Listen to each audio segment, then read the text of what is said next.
नमस्कार दोस्तों, कैसे हैं आप सब। जैसा कि आप जानते हैं कि आजकल हमारे देश में कुंभ का बड़ा जोर चल रहा है।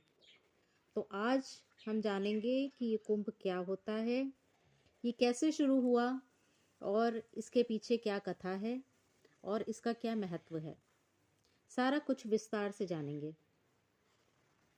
सबसे पहले जानते हैं कि कुंभ मेले का अर्थ क्या है। इसका मतलब है अमरत्व का मेला।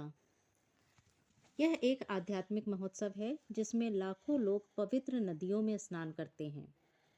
कुंभ मेले का आयोजन हर 12 साल में प्रयागराज, हरिद्वार, नासिक और उज्जैन में होता है। अब ये किस समय होता है ये जानते हैं। ज्योतिषीय गणना के अनुसार महाकुंभ का आयोजन होता है। ज्योतिष शास्त्र के अनुसार जब बृहस्पति ग्रह वृषभ और सूर्य मकर राशि में बैठे होते हैं तब महाकुंभ का आयोजन किया जाता है। गुरु 12 साल के बाद वृषभ राशि में प्रवेश करते हैं और मकर राशि में विराजमान सूर्य पर इनकी नवम दृष्टि होती है। इस ग्रह संयोग को अत्यंत शुभ माना जाता है और इसी दौरान कुंभ का आयोजन होता है। जानते हैं कि महाकुंभ की शुरुआत कैसे हुई।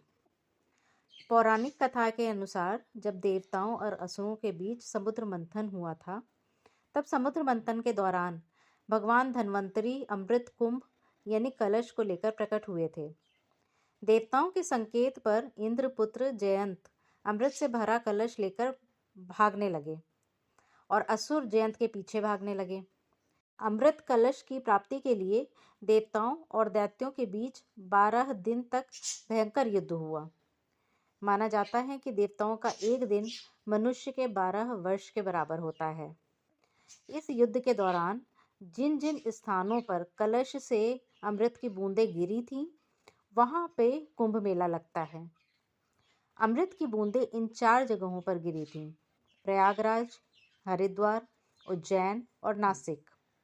इन चारों स्थानों पर कुंभ मेले का आयोजन किया जाता है।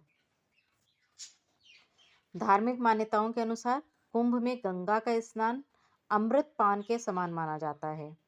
कहते हैं इस दौरान पवित्र स्नान करने से मनुष्य को उसके समस्त पापों से छुटकारा मिल जाता है और मोक्ष की प्राप्ति होती है। धर्म ग्रंथों के अनुसार महाकुंभ में किया गया गंगा स्नान न सिर्फ मनुष्य के पाप नष्ट करता है, बल्कि ग्रहों के नकारात्मक प्रभाव से भी मुक्ति प्रदान करता है। मतलब कि आपका कोई ग्रह दोष चल रहा है या कोई ग्रह नकारात्मक प्रभाव दे रहा है, तो गंगा स्नान, कुंभ में गंगा स्नान करने से आपको उससे मुक्ति मिल जाएगी। तो अब जानते हैं कि कुंभ मेला कब से शुरू हुआ है और कब खत्म होगा और कौन कौन से इसके शाही स्नान होते हैं।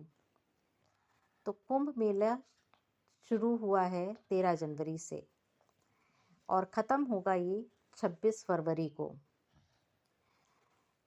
कहाँ पे? इस बार ये प्रयागराज में हो रहा है और 14 जनवरी मकर संक्रांति वाले दिन इसका दूसरा दिन है, जब कि बहुत संख्या में श्रद्धालु वहाँ पहुँचे और उन्होंने स्नान किया।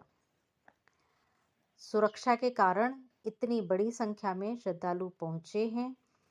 नागा साधु जो होते हैं वो भी वहाँ पे पहुँचे हैं और उन्होंने अपनी उपस्थिति दर्ज कराई है।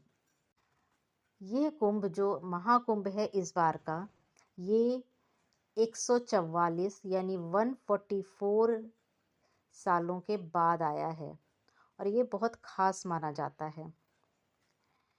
महाकुंभ का पहला शाही स्नान 14 जनवरी को शुरू हो चुका है, मकर संक्रांति वाले दिन। और इस दिन करोड़ों ने, हजारों नहीं, लाखों नहीं, करोड़ों लोगों ने आस्था की डुबकी लगाई है। अब ये शाही स्नान क्या होता है, चलिए जानते हैं। शाही स्नान का मतलब है कि खास दिन पे, खास समय पे स्नान।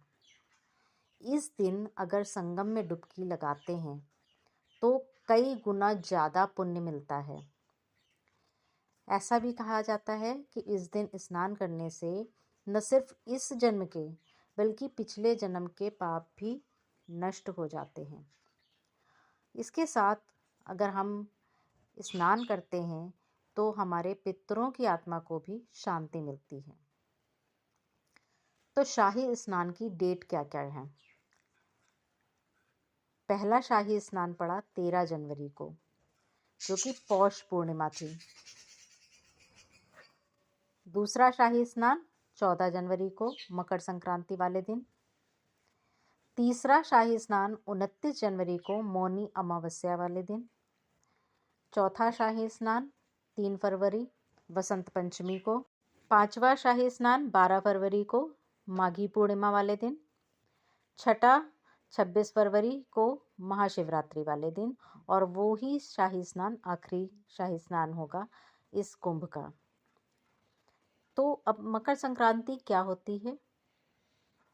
बहुत सारे लोगों को पता है, बहुत सारे लोगों को नहीं भी पता होगा, इसलिए मैं बताती हूँ कि सूर्य के राशि परिवर्तन कर मकर राशि में प्रवेश करने को मकर संक्रांति कहते हैं।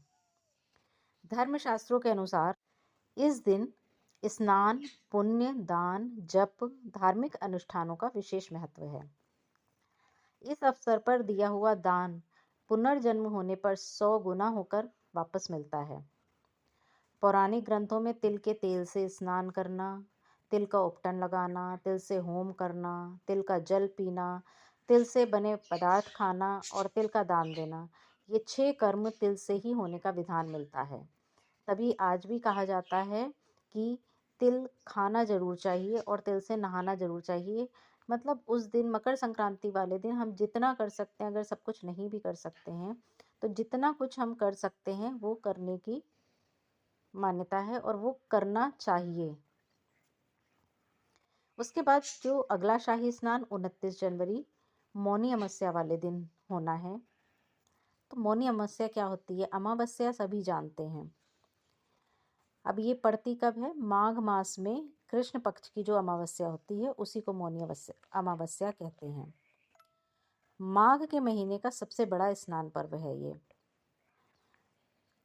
मौनी अमावस्या के विशेष पुण्यकाल पर स्वयं को उद्धार और पितरों को तारने के लिए दान, पुण्य, स्नान का विशेष महत्व है। मौनी अमावस्या पे दान ज़रूर करना चाहिए। उससे क्या होता है, जो अनिष्ट ग्रह होते हैं उनकी पीड़ा का शमन होता है, जिसके कारण वर्ष भर सुख समृद्धि घर में निवास करती है।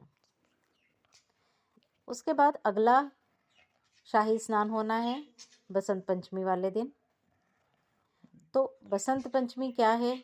विद्या की देवी माँ सरस्वती की पूजा की जाती है इस दिन।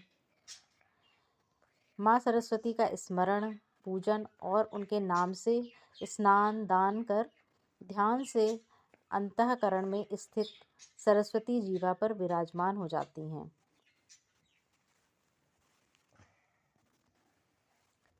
इसके बाद अगला शाही स्नान है माघी पूर्णिमा को। माघ मास की पूर्णिमा को ही माघी पूर्णिमा कहा जाता है। ये माघ मास के जो शाही स्नान है उसका आखिरी स्नान है। तो इस दिन स्नान ध्यान करने से मनोकामनाएं तो पूर्ण होती ही हैं, जो कि हर पूर्णिमा को होती हैं। इसमें साथ ही मोक्ष भी मिलता है। माघी पूर्णिमा पर चंद्रमा अपनी अमृतमयी रश्मियों से पृथ्वी जल में विशिष्ट तत्वों का संचार करता है, जो आम जनमानस के कष्ट का निवारण करता है। माघी पूर्णिमा इसलिए भी खास मानी जाती है क्योंकि इस दिन चंद्रमा की जो रोशनी होती है, जो चंद्रमा की चांदनी होती है, उसको जब पृथ्वी के जल से उसका ताल्लुक होता है तो एक अलग ऊष्मा, एक अलग तत्व का संचार होता है, जो कि आम जन के कष्टों का निवारण करता है। इसके बाद आती है महाशिवरात्रि। महाशिवरात्रि के दिन हम शिव जी की और माता पार्वती की पूजा करते हैं। शिव और शक्ति की समन्वित ऊर्जा, यानी कि शिव और शक्ति की एक ऊर्जा होती है और ये महाशिवरात्रि पर भक्तों का कल्याण करती है। मानव शरीर के भीतर शिव और शक्ति दोनों तत्व हैं। इनको एकाकार करने के लिए महाशिवरात्रि पर शिव पार्वती का स्मरण करके स्नान, ध्यान, पूजा, उपासना, व्रत करना अनिवार्य होता है। जो इस दिन पूजा करता है, जो इस दिन व्रत रखता है, उसको बहुत सारे व्रतों का फल एक साथ मिलता है। महाशिवरात्रि के दिन प्राकृतिक ऊर्जा स्वयं ही भक्त के मन को सही दिशा में ले जाती है। तो 13 तारीख से 26 तारीख तक एक महा आस्था का समय शुरू हो रहा है और एक लगातार महा आस्था चलती रहेगी हर किसी के मन में। और इस बार ये आस्था और आधुनिकता का भी संगम होगा। इस बार पारंपरिक पुलिस व्यवस्था के अलावा श्रद्धालुओं को बहुत ज़्यादा अच्छी व्यवस्था भी दी गई है, ऐसा बताया जा रहा है।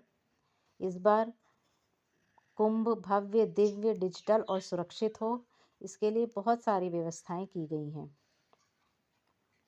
अब जानते हैं कि कुंभ में स्नान का मुहूर्त कौन सा होना चाहिए, कौन सा सबसे अच्छा मुहूर्त है जिसमें आपको स्नान करना चाहिए।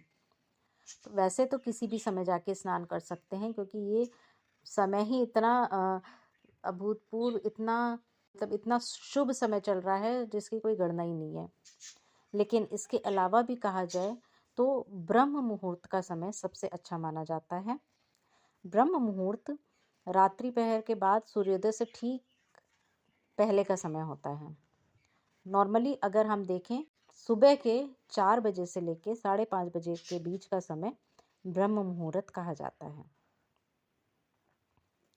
और ये भी कहते हैं कि कल्पवास के दौरान श्रद्धालु पवित्र नदियों के संगम पर ध्यान, भजन और वेदों के अध्ययन में समय बिताते हैं।